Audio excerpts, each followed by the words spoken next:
Ladies and gentlemen, boys and girls, welcome back to another episode of Talking Halos. I'm your host today, Jared Timms, and I'm joined alongside my co-host, my partner in crime, Nate Green. Nate, how you doing?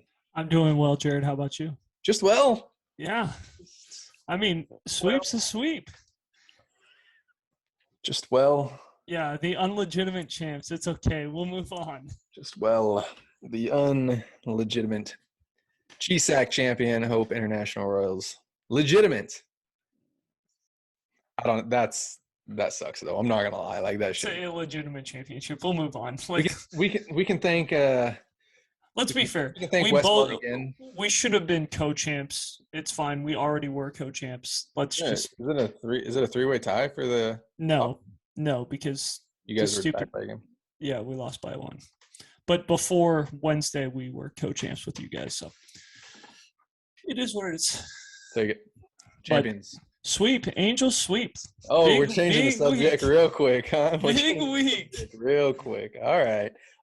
Yes. I brought it out again, Nate. I had to bring it out. Yeah. Bring going again. Yes, big time sweep there. Big sweep for the Angels. Actually, honestly, like this is a series that kind of gets a team going, I feel like. Like we talked about it. We didn't think that the Angels really stood a chance in this series. I thought Cleveland was going to come in here and just take it to him, to be honest. You looked at the pitching matchups, and I thought the matchups were good coming into it, but like I was a little bit worried coming out. They got swept by – they got like back-to-back sweeps, huh? Was it a 4 they've game? lost 7 straight. Oh, okay, 7. I was hoping they didn't play back-to-back 4-game sets, which would make sense, but I don't know. I think there was an off day in between, but it was also like a rough trip. They had to go all the way from New York to Cleveland or to Anaheim. So That's tough.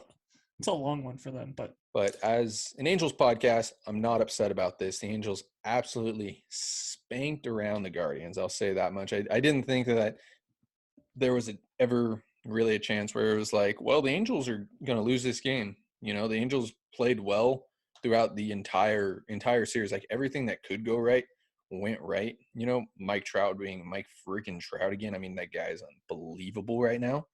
Anthony Rendon is getting hot again. Brandon Marsh had a 3-hit game. Joe Adell is doing Joe Adell things, which is nice. Jared Walsh is hitting the ball hard. Watch out, he's going to start getting hot. I promise you that. I mean, there are some good things happening with Jared Walsh, and I mean, did I forget the most underrated player in baseball, Taylor Ward, the baseball player? Yeah. Said that starts the season off. I mean, this team is a lot of fun right now. It is. And I don't see it going anywhere. Do you? Like it's going to continue. I mean, you got a tough series against the White Sox. A lot of guys are hurt, and we'll talk about that for the White Sox. But I mean, it's this team is it's everything's going right. You know, like we talked about it beforehand. We talked about it before the season. I mean, a lot of things have to go right, and a lot of things are going right early. I know we're early. We're only 20 games in, but a lot of things are going right, and I don't see it stopping anytime soon. Do you? The one worry that I'm going to have is the bullpen. They've thrown a lot of innings, and we're April 29th here today, so there is 2 days before the Angels have to send down 2 guys. And most likely one of them will be a bullpen piece. The other one will be a position player, I would assume. They could send down 2 bullpen pieces, which would probably be a mistake, but technically, you're going to have to send down or DFA 3 guys. Not necessarily, but Fletch is a little banged up. He's not running at 100%. So he was in Anaheim yesterday checking on his hip, and he's not 100%. I think they rushed him a little bit. He's gonna take another week or 2. So yes, in about 2 weeks you might have 3 guys, but in 2 days you are going to have to get rid of 2 guys. And that is going to be a huge, huge, huge deal for this bullpen that has thrown a bunch of innings. And a lot of guys have thrown back-to-back days. I mean, Luke throws. It feels like Luke throws every day. It feels like Iglesias throws, 2-3 times a series. It feels like Archie Bradley throws every other game. Like, these guys are being used a lot. That is the only concern I have with this team.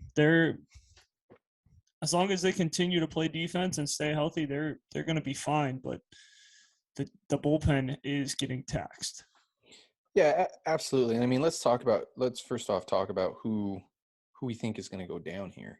Wants It's going to be one. I think you got wants is 100%. wants for sure, but who's that next guy?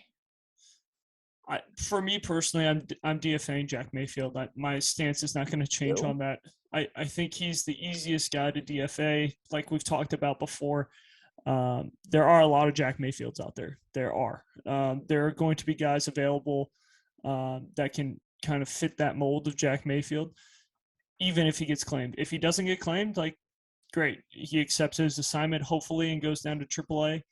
Um, but yeah, I that's the position player I would get rid of. I don't think that there's another easy answer position player wise, unless you're going to send down Andrew Velasquez, who's played really really good defensively. I'm not ready to get rid of a guy who can pick it that well, especially at the premier position of shortstop.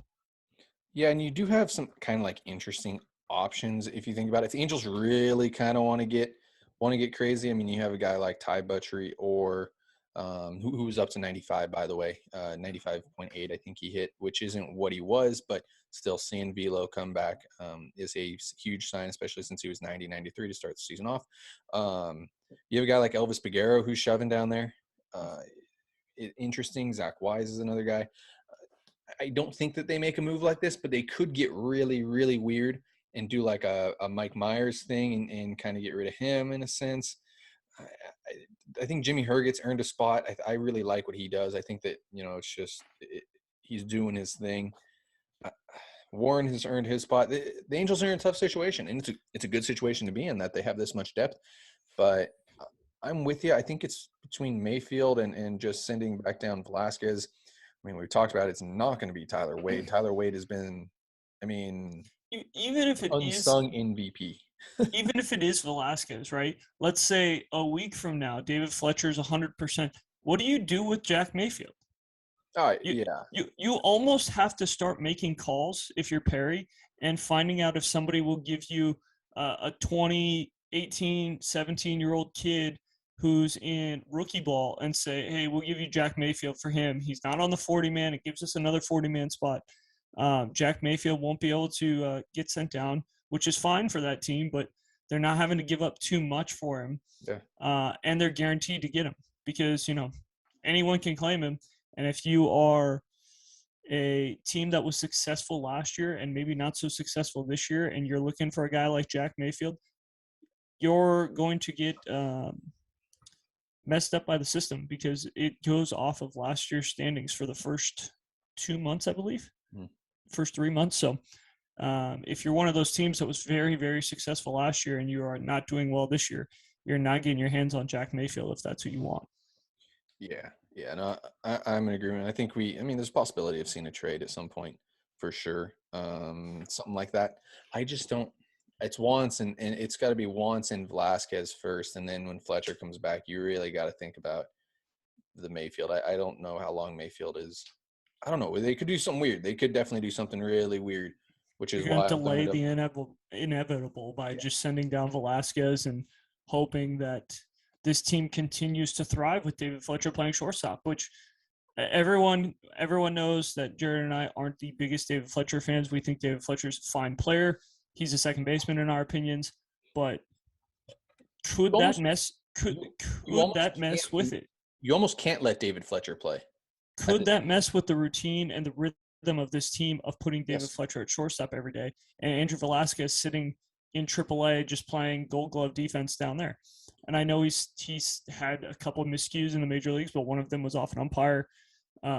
So no, he has been tremendous defensively, and I know he can't hit his way out of a wet paper bag right now. But if he is going to continue to pick it and make plays to keep our pitchers off the field, I mean, it's huge. Like that is the difference between a guy throwing, maybe 10, 12 pitches in an inning and a guy throwing 20, 25 pitches in an inning because Velasquez makes a play to get him off the field. So I think that is something that we really need to take into consideration. Most likely the Angels will probably send down Wants and Velasquez, but I personally would look for a Mayfield trade. Yeah.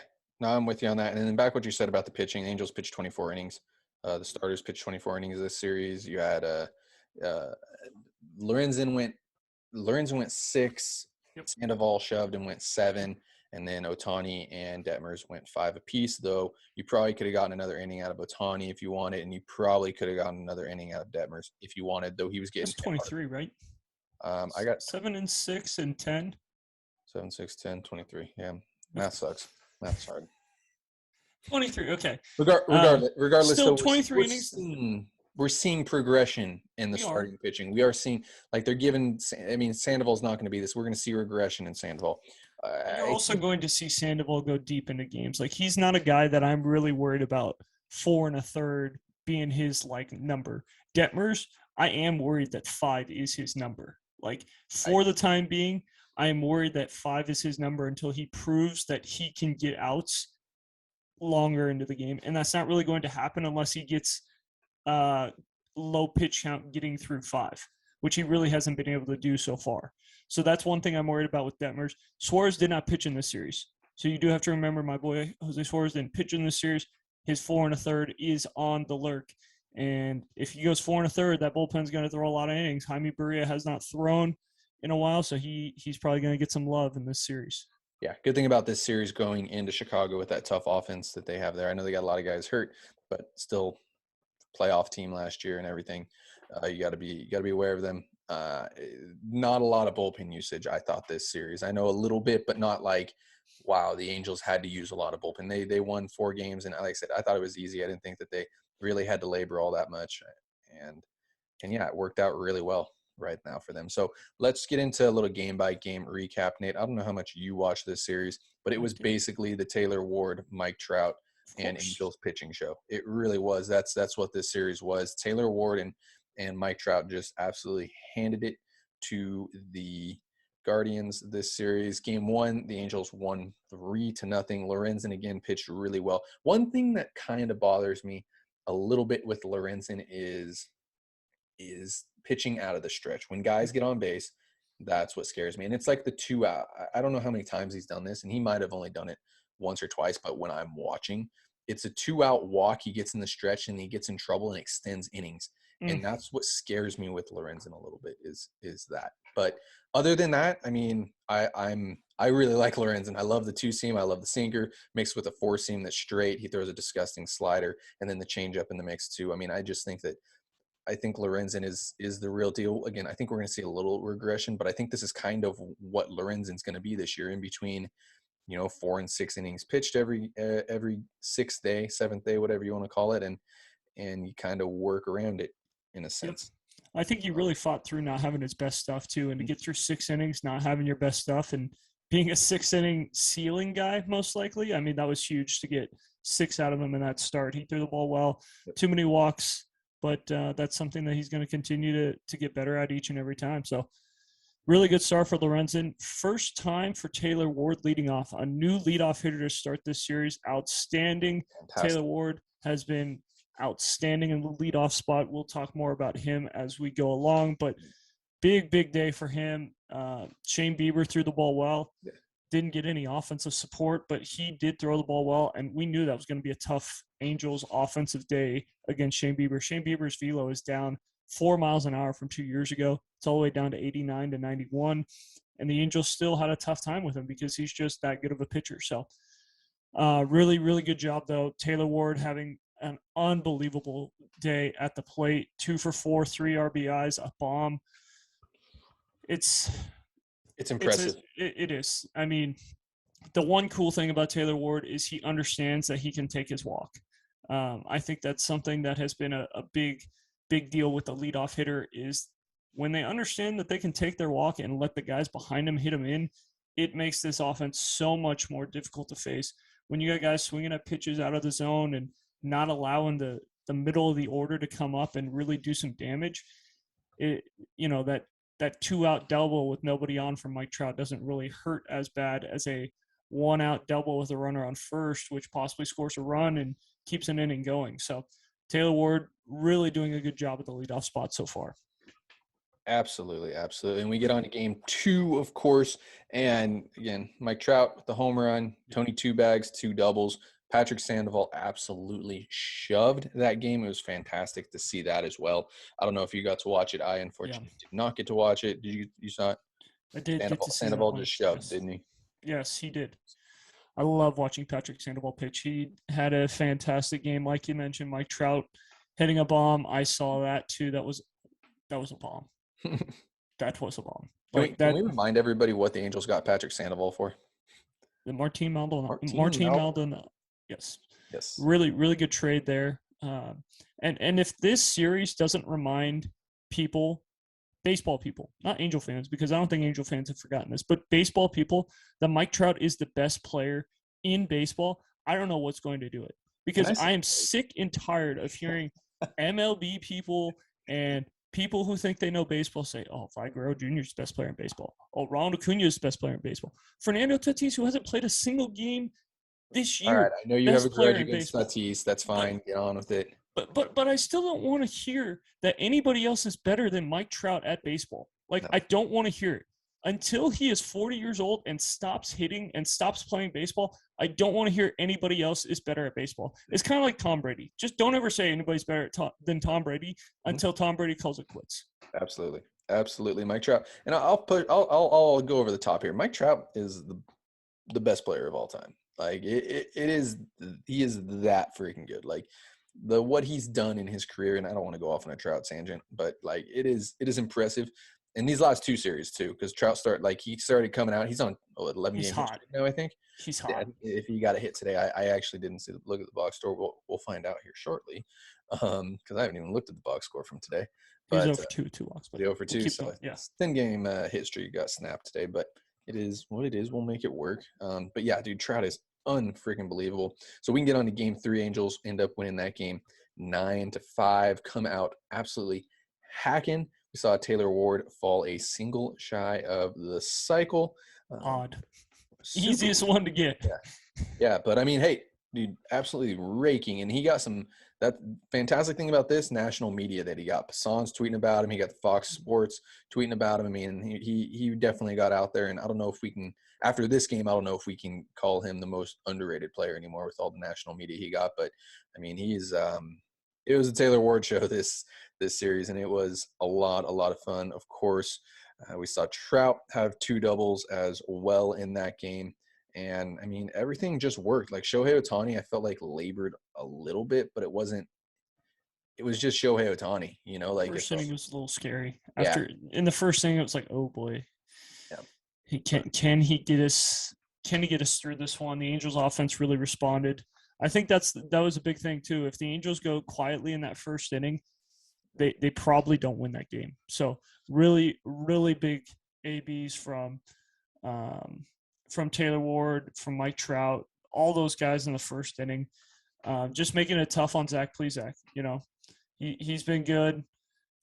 Taylor Ward with that double, Trout with the double in the first inning, Rendon with a single, like just really making it tough on Plesac in that first inning, and just allowing Ohtani to kind of settle down. Like, hey, the offense has got you. If the Angels would have gone out there, gone 1-2-3, and Ohtani would have go back to the mound right away, I don't know how many innings he gets through. So really big job by them. yeah, Also absolutely. another reason why Ohtani probably shouldn't lead off when he's pitching. Yeah, I don't know. That's another. Let's stick here. That's another discussion to have at some point with this lineup. But yeah, let's get on to game 4 here. Of course, the Angels sweep the Guardians here. 4-game set. Big day for Brandon Marchand. He went 3 for 4. We just talked about Mike Trout 0 for 2 with 2 walks, though. Of course, Reed Detmers pitched 5 innings. We saw him kind of struggle with the command. He probably could have thrown him out there again, but I think in the 5th he was kind of getting a little tired. He got hit around a little bit, hit hard, should I say? I don't think he gave up a base runner in that 5th inning, but 2 balls to the wall, and it was just like, well, I think it's time. And then we saw, exactly like everybody wanted it to be wrote up, exactly how everybody wanted it in the offseason with the bullpen. Detmers went 5. They went to Bradley. He got the hold. He had a strikeout. They went to Loop. He had 2 strikeouts. They went to Tepera. He had a little bit of trouble, but nothing really. I know they had to get Herget going, but he also pitched well in the 8th, and then went to Iglesias, and it was game over. And like I said, exactly how you wrote it up in the offseason, exactly how you wanted it. Starting pitcher goes 5, bullpen goes 4. It shuts it down. I know it's not how we want it here, Nate, but that's how it was written up. Yep. Detmers, he didn't allow a base runner in the 5th, but he did allow a bomb. So Oh yeah, so he there's got hit hard. nobody on He got hit base, hard. but He got hit hard that inning. That's why yeah, I I remember mean, he seeing gave up a mentions. home run to Austin Hedges, so Yeah. that's tough. Do you think his pitch count is like 90? I know they won't say Yeah. that, but do you think that they don't want him going past 90? No. I think he's pretty maxed out on where he should be. I think that Joe Madden actually just made a good decision. It was like, all right, we're just going to go to the bullpen here. You got hit in this last inning. If we get runners on, like in this next inning, I don't want to bring guys in. I'm just going to have a clean inning. Like Joe Madden actually managed how an actual manager should manage the bullpen today. In that 4th game, and it was like, all right, like let's give everybody clean innings. Let's just get this game over with, get on our plane, and let's get to Chicago. Basically, is what it felt like he did in a sense there. So I thought it was good. I mean, you got any? I think there wasn't anything bad that really happened in this series. Like I think everything that could have gone right went right. The Angels hit, the Angels pitched. They didn't have to use the bullpen all that much. Like I said, I don't think Berea pitched in this series.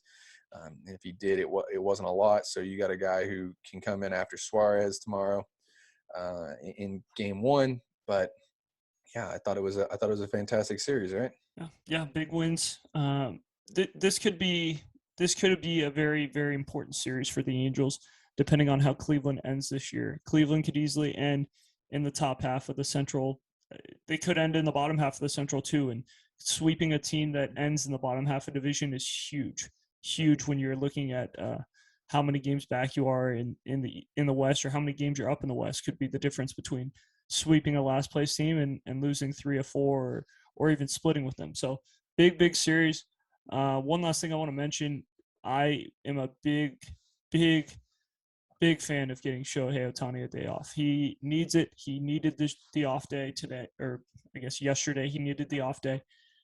So really important. Brandon Marsh stepped up, had a huge day hitting in the 2-hole, went 3 for 4. I have no problem with Marsh hitting top of the lineup. He can do it.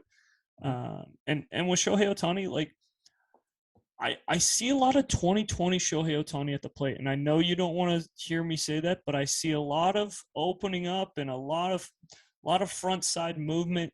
He's really got to stay in, because I know he got used to hitting a bunch of homers and being able to fly open a little bit, because he had a lot of home runs last year, but he is getting a really pull happy, and these pitchers are figuring it out. They're throwing off speed away, making him try and pull baseballs. And if he can't pull the baseball on outside pitch, you're not supposed to be able to pull an outside pitch. Like, you're not. You're supposed to be able to hit that the other way.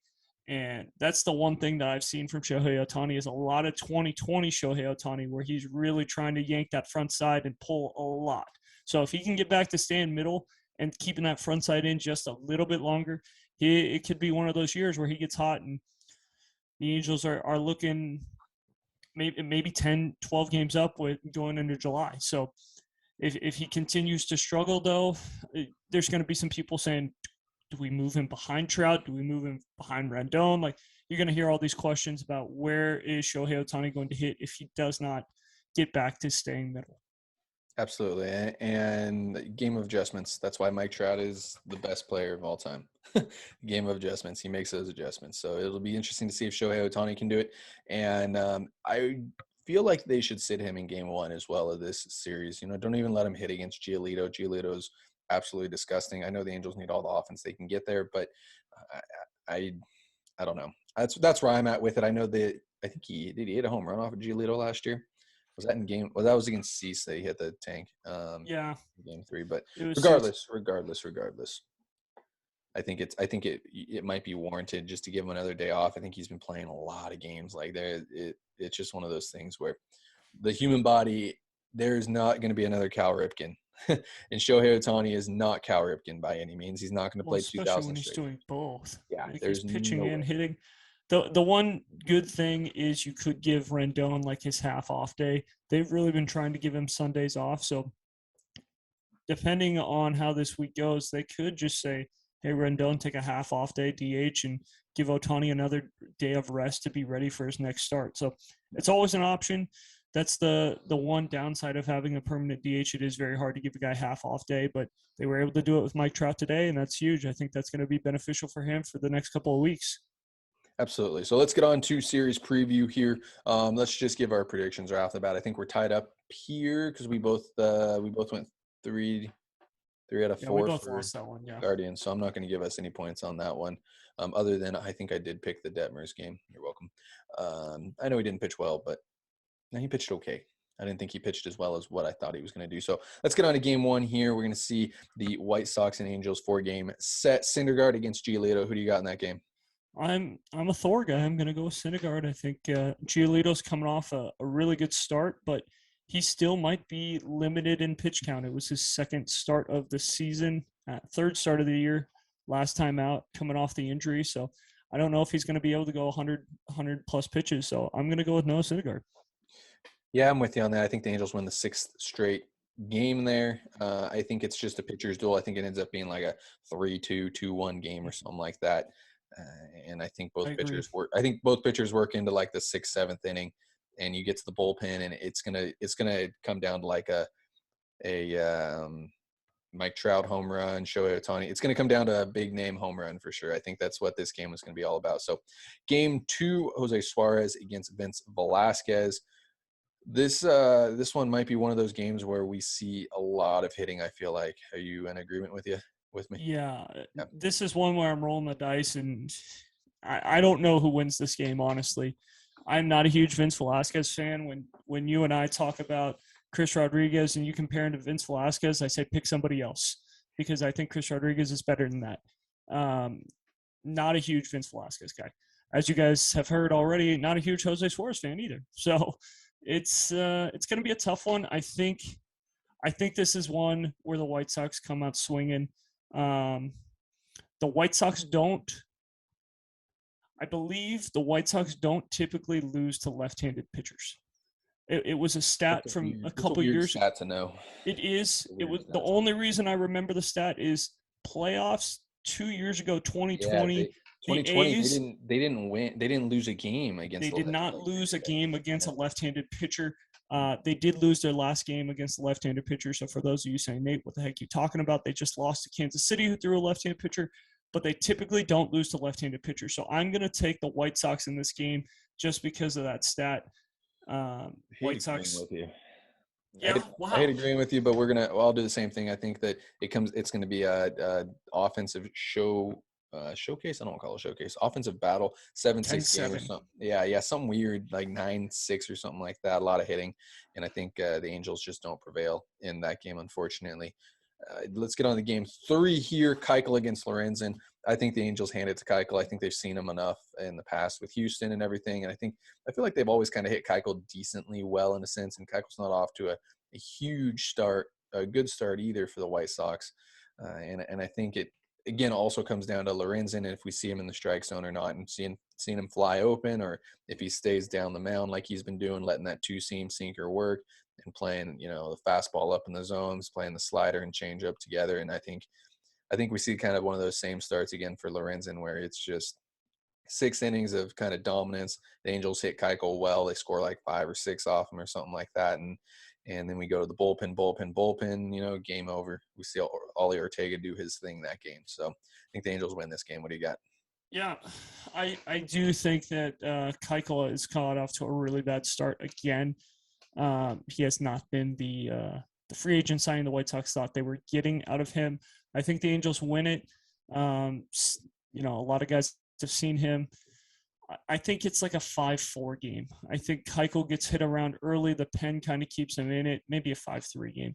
Pen kind of keeps him in it. Lorenzen goes out there, gives us a good enough start to win, but not going to be – he's going to be like kind of that Houston start where it was good enough to keep us in the game, but it's not going to be excellent where you're like, wow, he really dominated this game. So I got the Angels winning 2 out of 3. And, yeah. We got one more game. 4-game set, big guy. I know, but I got them win the first 2. 4-game set here, Nate. Fourth game, we see Sandoval against Cease. I want to go against Sandoval here because the odds are against him in a sense. But man, this guy has been special this year. I think he's got to give up a run eventually. I don't think we see Oral Hershiser by any means. But hey, you never know. I think we're about 40 something innings away from that record, so I don't even want to talk about it yet. But yeah, we'll kind of see how it goes. But man, I don't know on this one. I like I said, I want to vote again. I want to go against Patrick Sandoval because the odds are just stacking up against me. He's got to have a bad start eventually. I don't think this is the day though. I think we see him shove again. I think he goes another 6-7 innings, gives up 1 maybe 2 runs, and the White Sox just still can't figure him out. So I think the Angels are going to take 3 or 4. After my rant on the White Sox against left-handed pitchers, man. See, like I said, the odds are against him, but it is. Man, Patrick Sandoval's been good this year. He has Cy Young good in a sense, I mean, I know we're early, but special good. He has. Cease pitched really well against the Angels last year. Shohei Ohtani bomb. Loudest home run of all time, thanks to ESPN. I'm gonna go White Sox. I think we split with the White Sox. Just the left-handed pitcher thing, it's so weird. Like, how in the heck does a team never lose to a left-handed pitcher an entire season? I know it was only a 6-game season, but still, they go into the playoffs. Oakland uses a lefty in their win or go home playoff series, and the White Sox absolutely smack them around. So I don't know what it is. Maybe they just see the ball better against lefties. They do have a lot of right-handed pop. Yeah, I'm going to go White Sox. I think split. All right, well, so be it. Debbie Downer. Angels take 2 of 3. They keep their hot stretch going. I thought this was a big 17-game stretch here for the Angels, and the Angels have just started off absolutely just red hot against. I know they lost 2 of 3 against Baltimore, but I mean, they were in all 3 of those games. We talked about it, and I mean, this Guardians series is just a huge motivator. However, I could totally see the Angels getting swept here as well because it is the freaking Angels. So, Nate, you got any final thoughts before we let everybody go? No final thoughts. Just be on the lookout. Watch closely these next 3 days what the Angels are going to do. They do have to send 2 guys down by May 1st. So be on the lookout what that's going to look like. That could play a big part in Game 3 and Game 4 for the Angels in this series.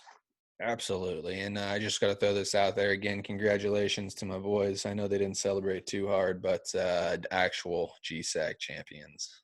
Kind of. Make it work. Number 1 seed in the GSAC tournament. So, guys, as always, I want to thank you all so much for listening here at Talkin' Halos. I didn't mention it again. Blue Wire. Get us some shirts, Blue Wire. I know you want to get us shirts because we're on YouTube and you can promote really well. Look, I can put Blue Wire right there for you. I'll start putting it on the hat. We'll put it on the side of the shirts when we get it going.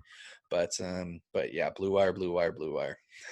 Got to mention that. So, guys, go follow us on all of our social medias. You can follow myself on Twitter, Jared_Tims. You can follow Nate at NateGreen34. And, guys, thank you so much for listening. Have a great rest of your day.